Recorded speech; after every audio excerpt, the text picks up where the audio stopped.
time when we had our last fight? Was we said out of line? They were your words, not mine. Do you ever look back and think about all the things you could have said? Replay them over again inside your head. This is the Revisionary Podcast. Stories of what we would have done in the past. This is the Revisionary Podcast with your host, Juan Carlos. The Revisionary Podcast. Hello and welcome to another episode of the Revisionary Podcast. As always, I'm your host, Juan Carlos. So if this is the first time you've ever listened to the Revisionary Podcast, the way this works is we bring on guests who tell nonfiction stories about their lives in which they wish things had gone a little bit differently.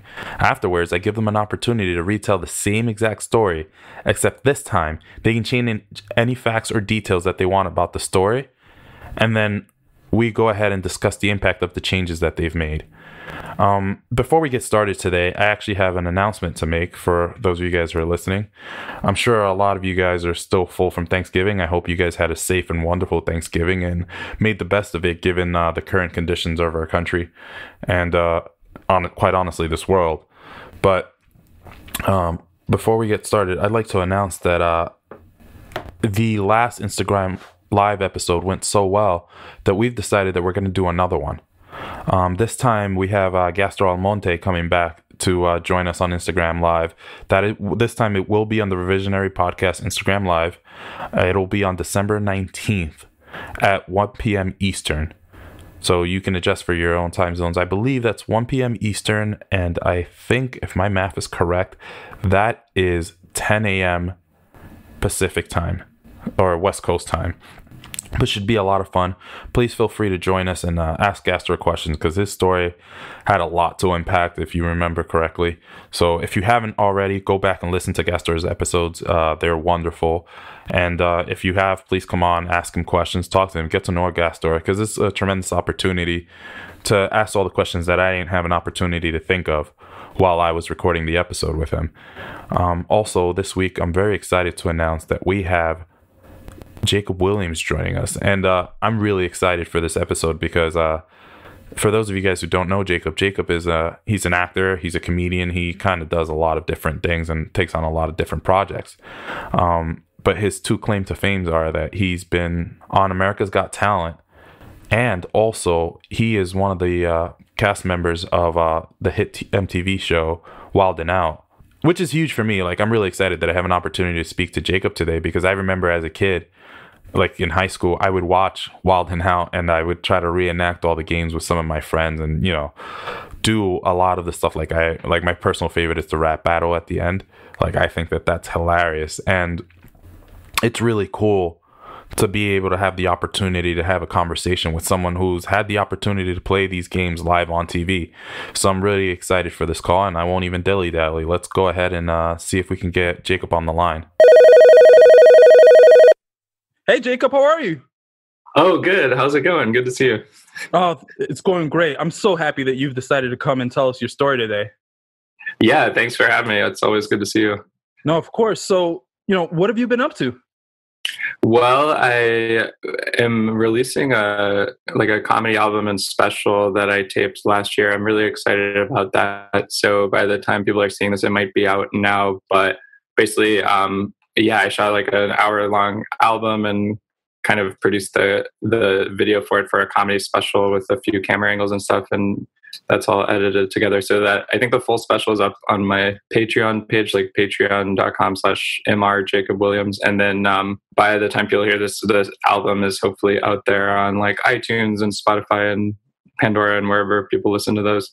And so that's kind of like some of my favorite jokes from my first 12, 13 years of doing comedy. And so I'm super excited about that. And I really appreciate all the messages and comments I've been getting so far from the stuff I've posted and the people that have started watching it on Patreon and everything. So very, very happy about that. And so now I've just been kind of working on new jokes and at the moment doing a lot of like online and outdoor shows, and mostly in anywhere I can perform that's safe. It's good to just get in front of audiences again. So that's been really fun. You know, it's interesting because I was one of the lucky people. I had the pleasure of watching you in Yonkers at Yonkers Comedy Club when you were working Oh, that was so on the fun. material. And Yeah. I can attest that like that. I mean, you were funny that night. You were just crushing left and right. So I'm really excited to finally hear the album and hear the final, masterpiece once it's put together. Wow, thank you. That was such a fun show, and I appreciate you having me on that. And it was so fun to like do a longer set in front of such a great audience. I think it was when my mom was actually visiting New York, so it was fun to have like bring her to that show and her to get to see like a lot of great comics and have this great crowd to perform in front of. So yeah, that was great. That was such a good experience. Yeah, no, anytime. So, why don't we go ahead and jump into this? Jacob, I'm going to hand you the stage. Why don't you go ahead and tell us your story? I was thinking about this because I think the idea was like to talk about things we regret, and I don't have any regrets. No, I'm just kidding. But no, I feel like I regret stuff like every day, all the time. So it was kind of hard to narrow it down to just one story, I guess. But I thought about a few things, and I guess like one of my like regrets like earlier into doing stand up was involved kind of like my last appearance on when I did America's Got Talent. I felt like I did really badly, and so I think that kind of like haunted me for a while in my head, at least. If you don't mind me asking, I'm so sorry. Oh, go ahead. If you don't mind me asking, when you say like badly, right? Because we have a diverse audience. Why don't you explain what performing badly, in your opinion, is? Sure.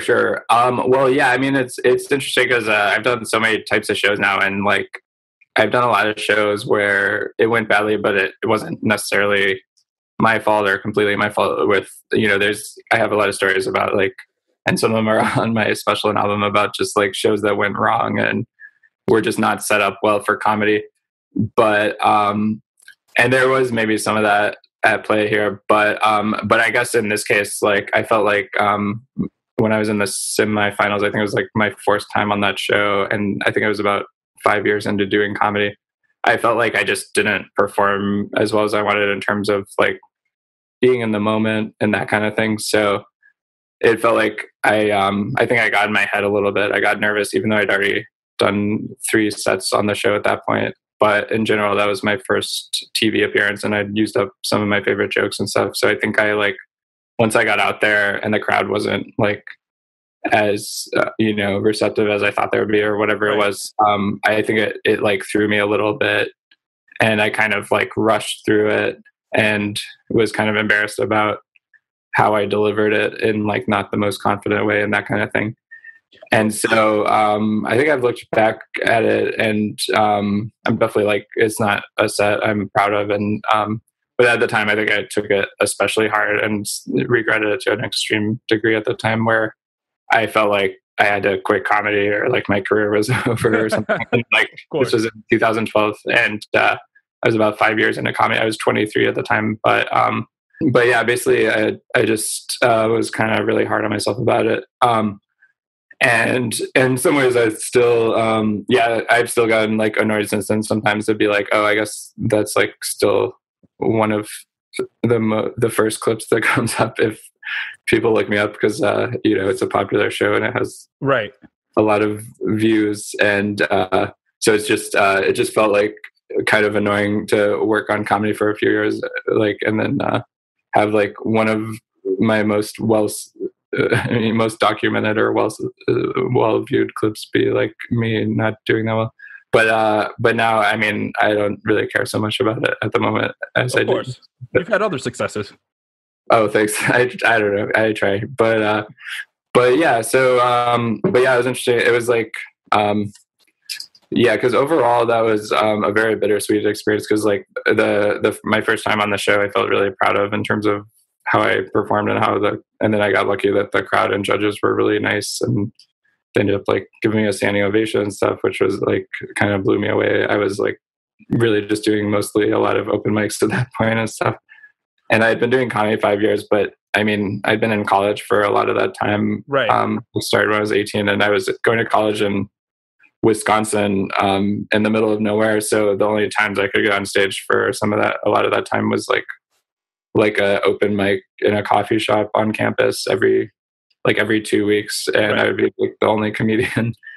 And so then by then I'd started like I was in Chicago for a little bit, and I was able to get more stage time and stuff. And so I think I just felt like so desperate for like any kind of like credibility or whatever. So I think I like sent them a video and got on the show, maybe partly from my comedy. I'm assuming a lot of it might have also been just from being like kind of like a nerdy or weird guy. Like I think a lot of that kind of reality show thing is like choosing certain archetypes or like types of personalities they want.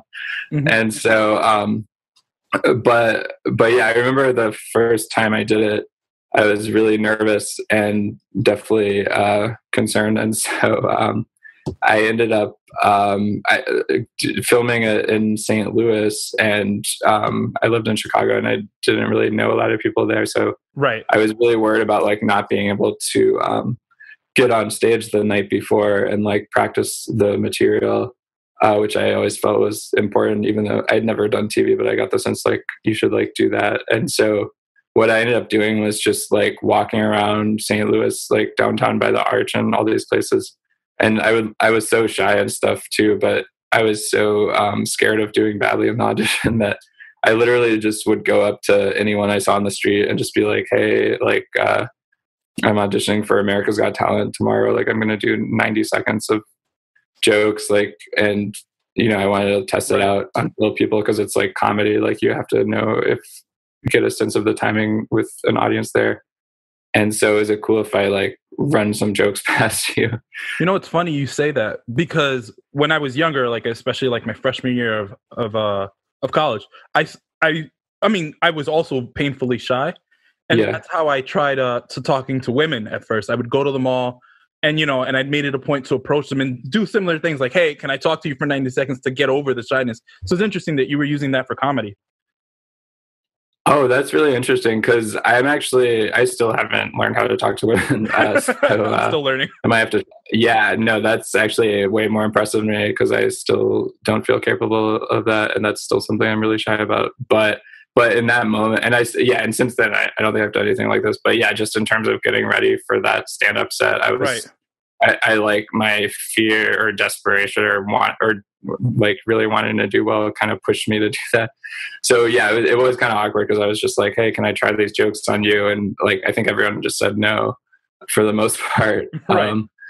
And I was like, okay, yeah, that makes sense. There's just a stranger asking you to tell jokes at night. It's kind of weird on the street.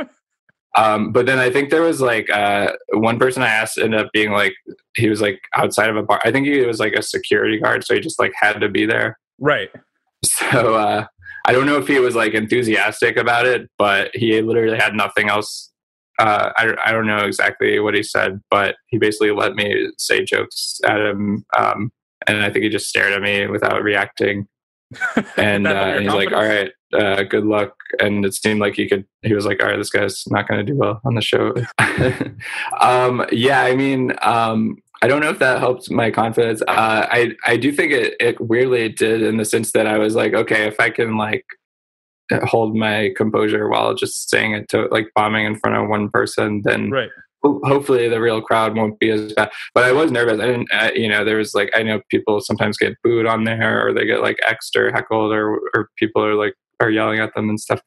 So I think I went to like, there was like another similar thing where there was another security guy, and he like tolerated listening to it. And then I think there were a couple of people smoking outside a hotel, and they also didn't seem that into it, but like they let me say jokes, and I was like timing this on like a little stopwatch thing. And so I think all those people thought I was like a psychopath or something. But were you getting big reactions for these people when you were speaking with them?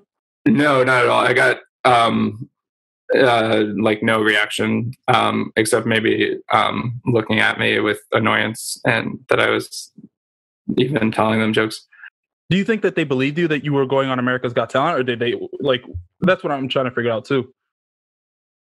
Yeah, I don't know for sure. There's no way to really know, I guess. I think they might have easily not believed me, or if they believed me, they might have just not cared or not wanted to be bothered, which I totally understand. I would get probably annoyed if I was walking around and someone like, even though, and I'm a comedian and I love comedy, but I wouldn't want, if someone just came up to me and asked to tell me jokes, I'd probably say no. But weirdly, and then I think I also ran it past a friend from college that night over the phone, and then also over his mom, and she gave me a really good note over the phone of like just kind of slowing down in the beginning and taking my time, which I think is important. And so by the time I did it the next day, it was like, I think it went well, partly because I was so really wanting it to go well, but I also I guess because I'd prepared, and those were like kind of the toughest audiences, which is like just one person trying to make one stranger laugh on the street or something.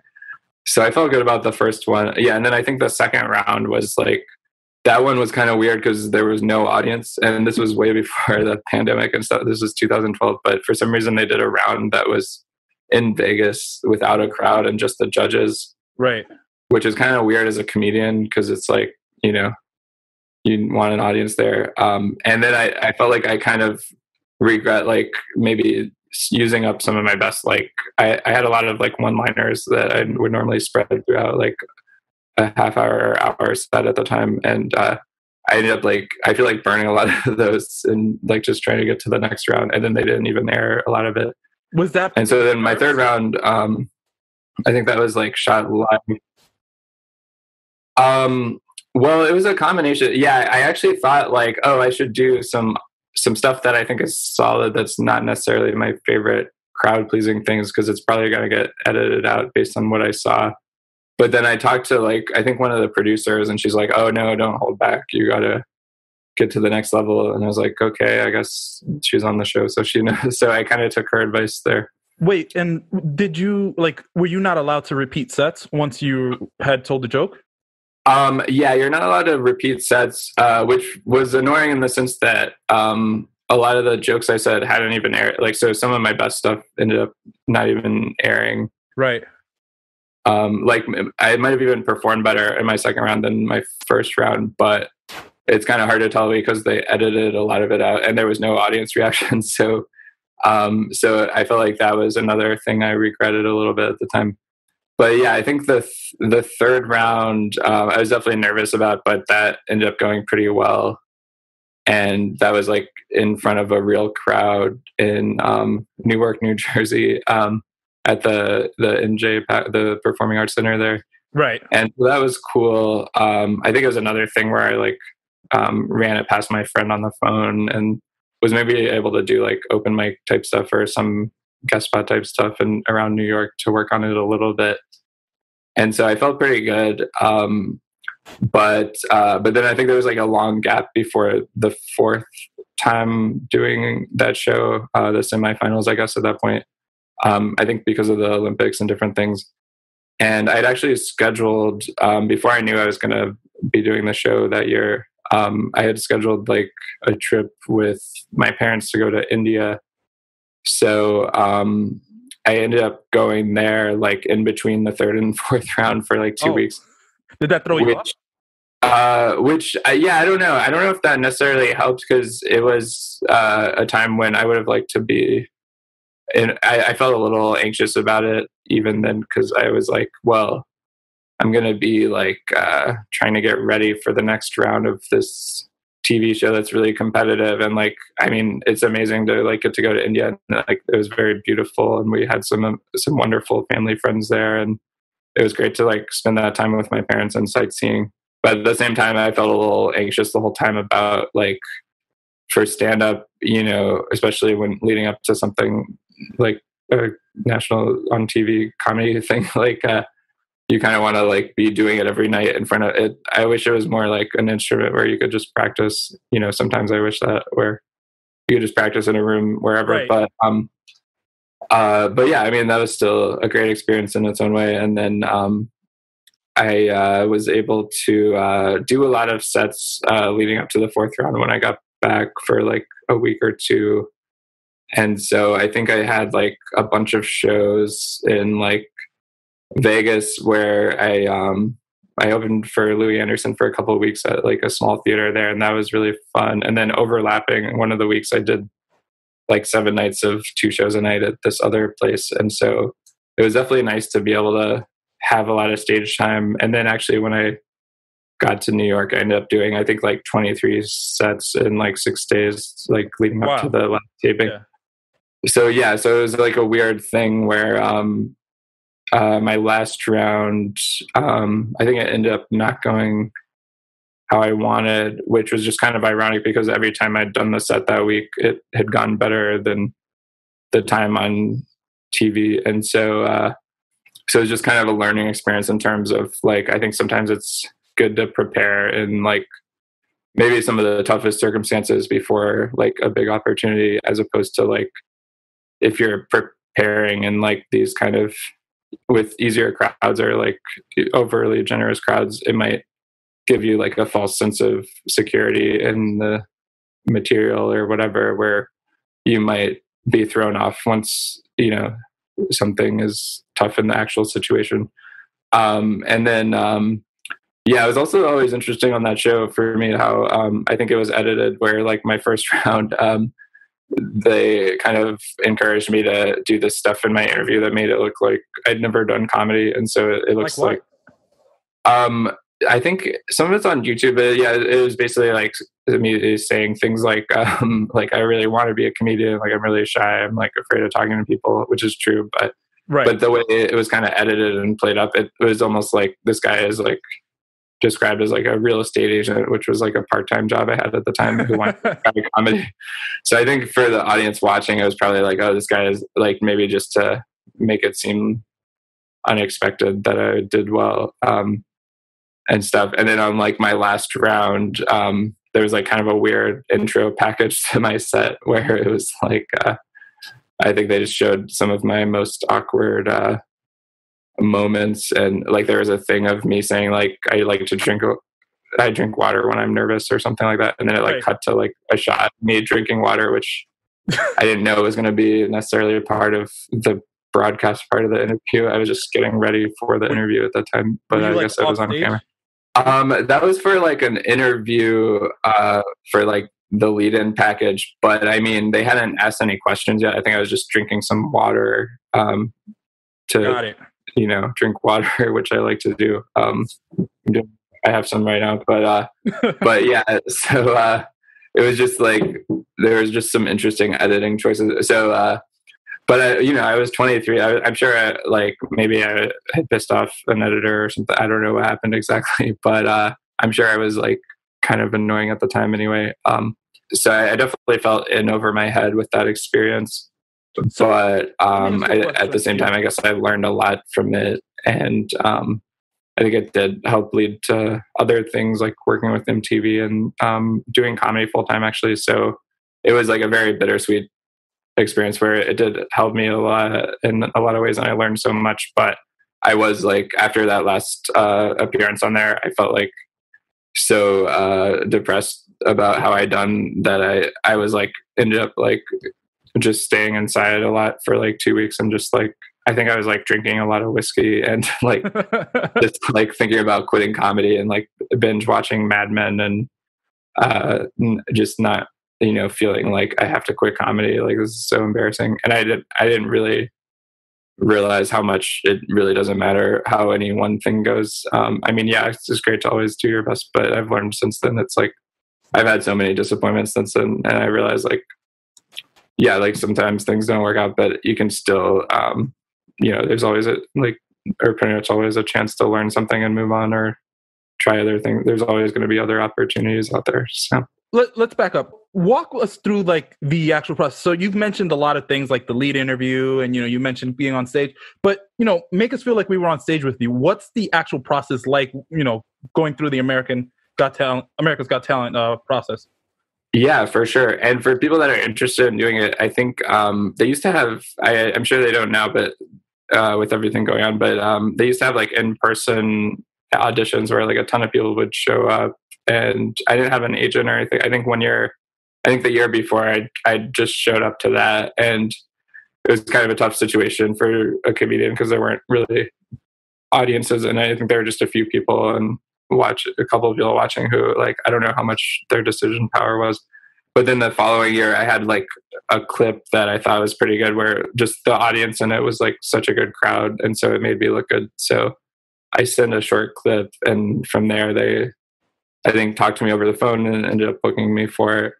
So when I first did the show, I think they just scheduled the time to like fly to St. Louis, and the judges were going to be taping at the Fox Theater, which I think seats like 2,000 or 3,000, I don't know, but it was like a really beautiful theater. It was definitely by far the biggest place I'd been in at the time, performing wise, and so I was definitely nervous about that. But yeah, I think they like fly everyone in like the day before, so they gave me like I don't think the show paid a lot because I guess you're competing for like a large cash prize if you win. But they give you like a nice hotel and I think some money for food and things like that. And then I think my call time was like something really early, like 7 a.m. or something. And Can you even do comedy that early? I normally would not be awake that early, yeah. That's sometimes when I go to sleep, actually. Right. But yeah, so I felt like I was probably like really sleep deprived, but I think they like gave me a ride to this venue. There's like some kind of holding area with all the acts hanging out, and that's where they like interview you and get you ready for the show. And then I think there's like a backstage area where you talk to like, you do other kind of interview type things with the hosts. And I remember like waiting to go on, you're like kind of in the wings and you just hear like the one or two acts before you. And it was kind of scary, you know, because like I'd only been doing like these really small venues. I'd done like maybe 1 hour long set or two at the time, but like a lot of the show and like other stuff on the road, mostly like featuring at the time and occasionally headlining stuff. But a lot of the time I had gaps where I wasn't getting booked that much and I was just doing open mics basically. So it was like weird to go from like doing an open mic with a few comedians to like this huge thing and then know that a lot of people would see it. And I'd been like so focused on comedy the last few years and like this might be my first impression, which might not necessarily go well. Cause like I remember hearing the people performing before me and like some of them were literally right before me, like getting booed. And like, I think judges were pushing the buzzer and like, I think Howard Stern had just joined and he was like, had this reputation of like being really harsh and everything. So I was super nervous.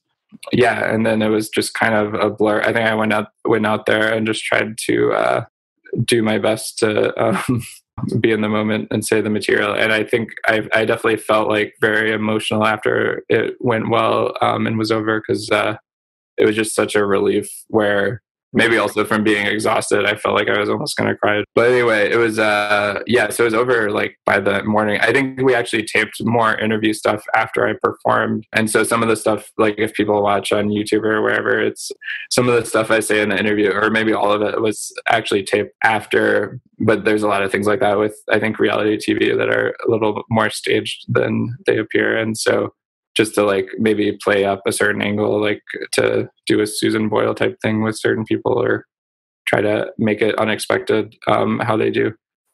I remember, just being so relieved afterwards. So I think by the time I got out of there, it was still like daytime and it was weird because, you know, I was used to not even getting my day started till like usually comedy at night or maybe working an occasional part-time job at the time. But yeah, so I think I was just so relieved and ended up really just like swimming in the pool and just being relieved. And also it was kind of weird because I think I like couldn't announce it yet. So it was just, I felt like very happy after that first one, but also, yeah, I felt like it was just very stressful leading up to it in that whole process. But, which I think some of that was just me putting extra anxiety or pressure on myself. But yeah, so just a very surreal, the whole thing was surreal several months, I guess, the whole process. But and then each round was a little different. But yeah, Vegas was exciting, and all of them were pretty nerve-wracking. And I guess the one I was probably least nervous about was the last one, which was probably why it didn't go as well. So it was just kind of a lesson for me to just never assume anything's going to go well. And there's so many things that don't go how we want them in comedy for everyone. So it's just kind of something I learned, especially around then and before and since then, I guess. Well, let me ask you this, just for clarification. The set that you're referring to, is that the one where you win on stage in that blue suit? Yeah. So here's the thing, and this is what I find interesting. It's interesting to hear that this is, the story that you chose that you struggled with, because I've seen that clip. So just for background, I've worked, like I said, I've worked with Jacob before, and sometimes when you work with comedians, like a very common advertising thing that you'll do is you'll find clips and use them for promos. So I've seen the clip, and I personally didn't walk away with the impression that it was bad at all. So it's interesting to hear that from your perspective, you felt it didn't go as well as it could have. Oh, really? Yeah. Wow, that's so interesting. I think I've heard other people say that, but it's good to hear it again because I guess, I think I've watched it and been like, okay, that was not really that great. But I guess at the time, kind of bummed out that I got so caught up in it. And I think in my head, I might have exaggerated how badly it did. I mean, I will say this. I have, you are a lot more fluid now than you were then. But that just comes with being on stage and feeling a lot more comfortable and developing new techniques, as you go on. So I do see those differences, but the set within itself, I don't think it's inherently bad at all. Oh, well, I appreciate that. There were a lot of factors. I guess I was performing in Newark, New Jersey, and that specific crowd especially just was maybe not into like that specific material or my style. But at the same time, I felt like I just maybe didn't quite deliver it in the way I wanted. And I even look at my set, which was in the same theater before that on there. And even that one, I think the quality was about the same, where like when I'm listening to it, whether it's not mic'd as well as it could have been or whatever, it's kind of like hard to hear a lot of big laughs. But at the same time, like I think I just sold that material more or like delivered it in a better way. And so I think one of the judges said I was like the best act of the night after that. But in terms of the audience reactions, I guess it wasn't too much different. So I guess it's kind of a lesson for me in terms of just a lot of bombing is maybe just in your head in terms of like how you feel like it's going, or like learning how to sell stuff even if you don't feel like it's getting the type of reaction or the is the right fit for that crowd or whatever. So, and I don't mean to take anything away from your experience at all. I was just, offering a different experience. But let's get into, I guess, the other side of this. If you could change anything about this story, what are the things that you would change? How would you retell the story? How would I retell the story? You mean in terms of like if I could change the events in the story? If you could change any facts you wanted in the story, what would you change? Like, that's what I'm trying to figure out. Oh, sure. Yeah, I mean, I guess especially at the time, I would have liked to have just maybe delivered that material better and felt like more proud of it.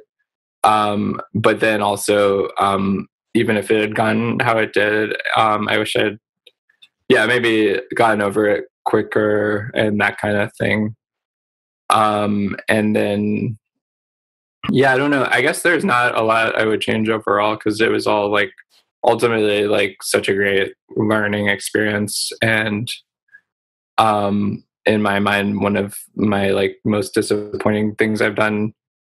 But at the same time, I felt like a lot stronger afterwards, having like kind of reflected on it or tried to like come up with better material or just gotten better at delivering stuff, which, I can still have a bad show at any moment. Like, it's the comedy is so unpredictable where I never want to take it for granted. But at the same time, I feel like I've learned so much since then. And I guess there's like, in some ways, there's not a way to like have any shortcuts in learning that. So there have definitely been times where I thought like, oh, maybe I did this before I was ready. But at the same time, if I hadn't done it, I might not have gotten to do a lot of other things that it kind of led to and that I was able to do without having agents or anything at the time. And so overall, I guess, there's not a lot I would change. I am still a little embarrassed if I saw that clip, but at the same time, it's like probably not as bad as I made it out to be in my mind at the time. And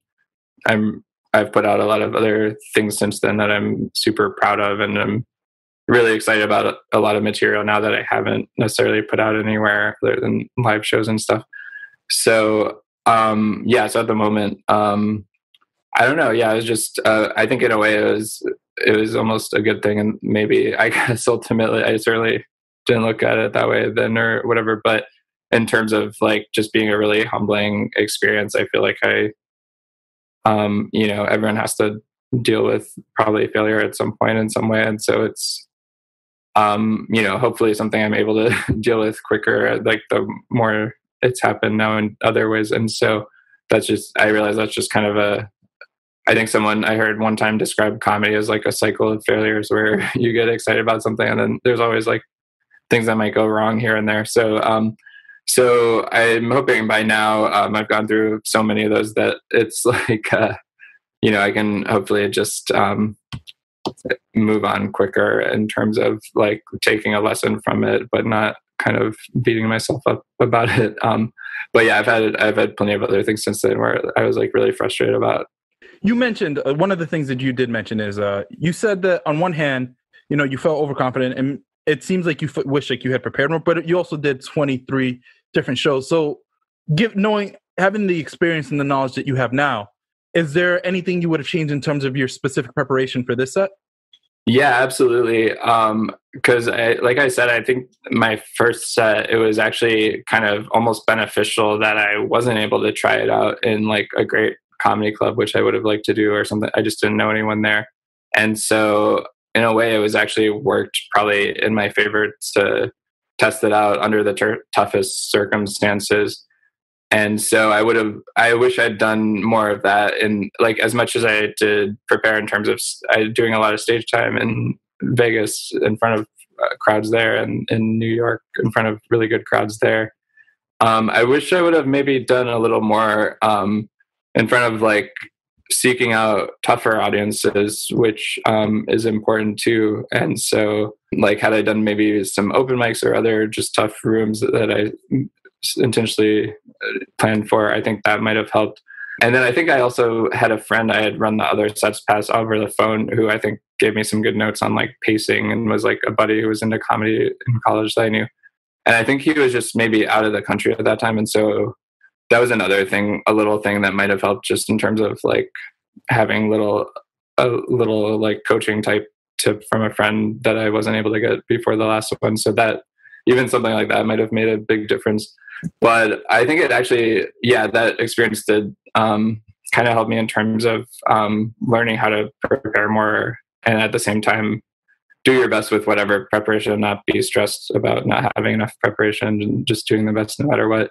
But like, for example, like when I was getting ready for my special and album taping last year, I think I am really happy with how that turned out. And a lot of that did come from putting a lot of effort into it leading up to it and at the actual show. And so I did like a lot of hour sets in places that weren't necessarily ideal, that were just random towns and maybe small crowds sometimes, and different things. But having like intentionally like finding a time when I could do it, and I could really just try to do as many long sets as possible, and like really sometimes weird venues leading up to it.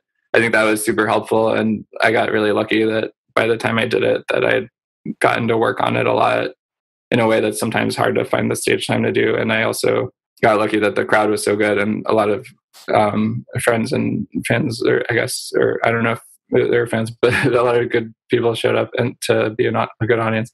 So let's just say, you had gotten there, and in your opinion, you absolutely crushed it. Like you just eviscerated the competition. They're like, stop the show. No need for any more talent. Jacob is just done. Right? This is what. Wow. Yeah. Okay. I'll try to imagine that. That seems very unlikely that could have happened, but thank you. Never know. So tell me, what happens next? How would that have affected you today? How do you think your life would have been different? Well, like if I had one, for instance, I guess it'd be different because I have a lot more money, but right, that. But no, but to be honest, like I don't know if I was emotionally ready for even the amount.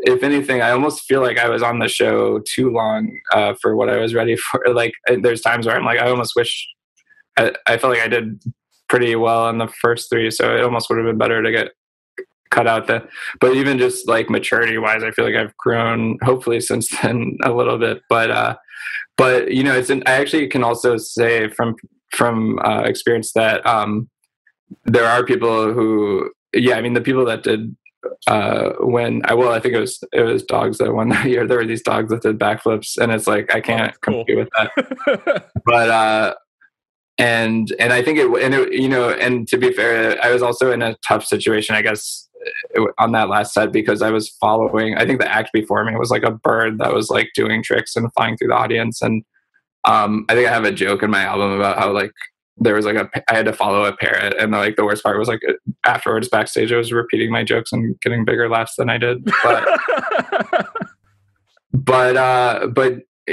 that's a good question. I mean, there's like, I am so thankful for a lot of that experience, and I'm a little jealous of people I met on that show who were like dancers or painters and like speed painters and all this stuff. Cause like I was talking to some of them and they seemed like so relaxed before they went on and didn't necessarily have that anxiety. But I actually, a few years later, I think actually had a close friend who, he was my college agent actually for me and himself and one other person, who ended up winning the whole thing.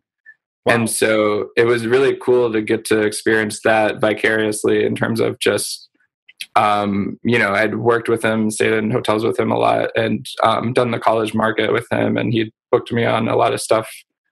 And it was a small agency, literally the three of us, and he was like my agent. And so he was also just a really great guy, very smart and a lot of social intelligence, but a great performer. And he's a magician who is really amazing at what he does, but great with people, great at performing, great at really everything, and you should be great at, and just a great as a person, And so it was really cool to see him do that at maybe a couple of years later at Radio City Music Hall, and like blow away the judges, and then get dinner with him and his family and stuff afterwards at like Carnegie Deli and stuff. And it was so much fun.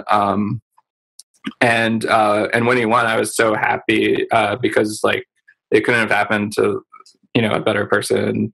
And he, I think, does have the groundedness and perspective to handle it, whereas I don't think I would have been able to necessarily handle that well at the time. And so so I think now he's like, I don't know what's going on during the pandemic, but he's been like headlining a show in Vegas every night. And he was, but by he'd been doing all, touring for many years and working on magic really well for years. And so it was like, you can really notice when someone's put in the time and it pays off, and like they also have the emotional ability to handle it and not let it get to my head. Whereas for me, it felt like I was just kind of still figuring things out as a person, and like a lot of basic social skills as well as comedy. And then I was suddenly like thrown into this really intense situation. So I think one thing I learned is like, sometimes it's better to maybe like wait a little bit until you're a little more ready, but who knows? I think it can work out different ways. But I'm so happy for that friend. And I think he was the first or maybe only magician to win, and is just a really nice guy, and was my first college agent, and only had to quit being my college agent because he got busy once he won the $1 million and was applying in Vegas every night. But I'm still friendly with him. He's awesome. And so, so I think, I don't know. I think that stuff can. Let me ask you this. Yeah. Did you feel like you had imposter syndrome when you were going on, or when you were going through the process? Oh, imposter syndrome. Sure. Yeah, absolutely. I mean, I have that still, all the time, but yeah, most of the stuff I've done, I feel that way, especially if it's like one of the bigger opportunities I've gotten to do, or something that feels big to me.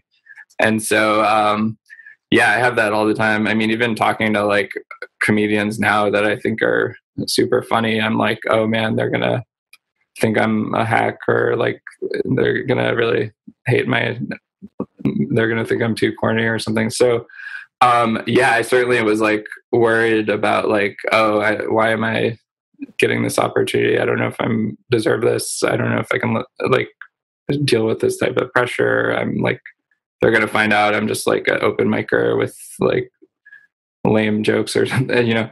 But no, I have like a ton of that self-doubt all the time. I think around that time I did start reading The Artist Way, which in general helped me a lot. And the big takeaways for me from that, which I've tried to incorporate since then, and I was like not totally consistent with at the time, but since like the last few years have really helped me. We're just kind of like journaling 3 pages in the morning and then going like doing something for fun for yourself each week. And I think that stuff has helped a lot with my just trying to stay grounded and have perspective and be happy and stuff. Okay, so first and foremost, I want to thank you again for coming on to the show. I'm sure the revisionaries are really going to appreciate that you were willing to be so open and vulnerable and share your story with us. I have a tradition here on the podcast. I never tell people before I bring them on that this question's coming, mostly because I want a genuine response. Don't worry, don't be nervous. Okay, no problem.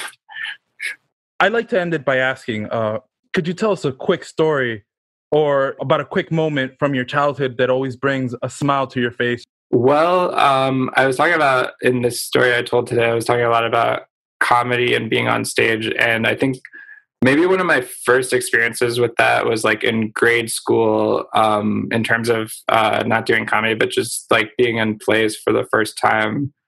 There were like a few plays that were like so much fun in grade school. And for instance, I think there was a play called like Ariadne at Naxos, which was like, I want to say a Greek play. And I was in maybe 3rd grade or something. I don't know. But I got to play this like kind of, I think one of the lead roles. I mean, I hope it was because there were only 8 kids in my class. It was very small. But so it's one of the role. I don't know.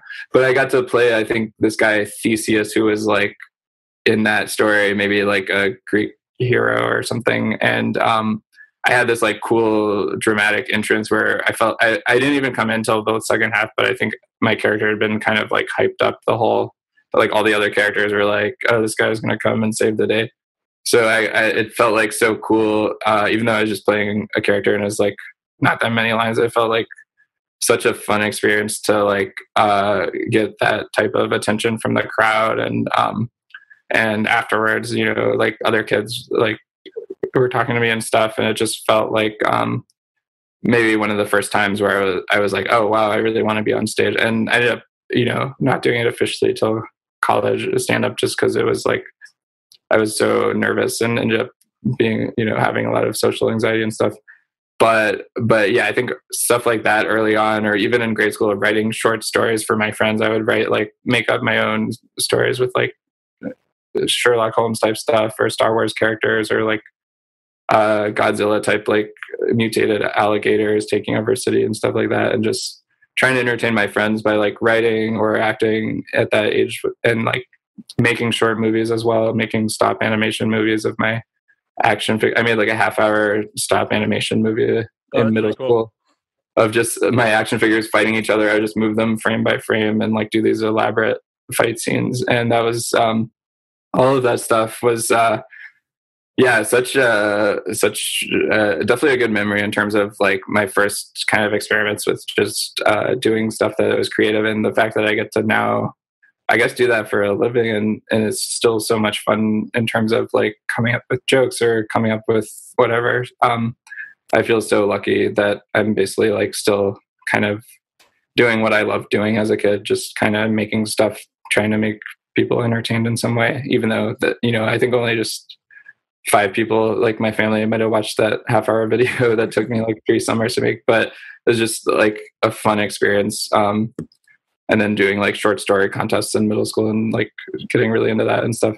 So, and making short films and acting in high school. So I guess all of that stuff was just a good experience. I think when I was super, super young, I was actually like, I was an only child, but there was a friend over and we were making like these candles. And I think I got jealous that my mom was like paying attention to him, but then I like that was like, in order to like get attention back, I think I like made this kind of like layered candle design of like a jack-o'-lantern and stuff. And I remember like that caught her attention, and she's like, oh, that's so cool. And that was like just on a very small level when I was maybe 3 or 4 or whatever. Like I was like, oh wow, I can like do something art, just kind of creative or I don't want to say artistic, but like something and like get attention for it. That feels good. And then I end up being a little bit of a class clown, where I would do like Charlie Chaplin type physical stuff in first grade and like just try to make my friends laugh, and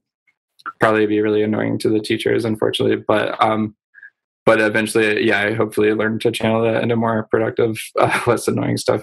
So all of that, I guess that's a long answer, but yeah, I have a lot of good memories of just those are like earlier versions of what turned into like, I guess, the type of things that I hopefully use when I'm writing jokes now, or just that kind of thing. Yeah, well, thank you again for coming. Do you have any last words for the Revisionaries before I let you go? Sure. No, this was a lot of fun. I hope people enjoyed it. I hope I wasn't too boring or anything.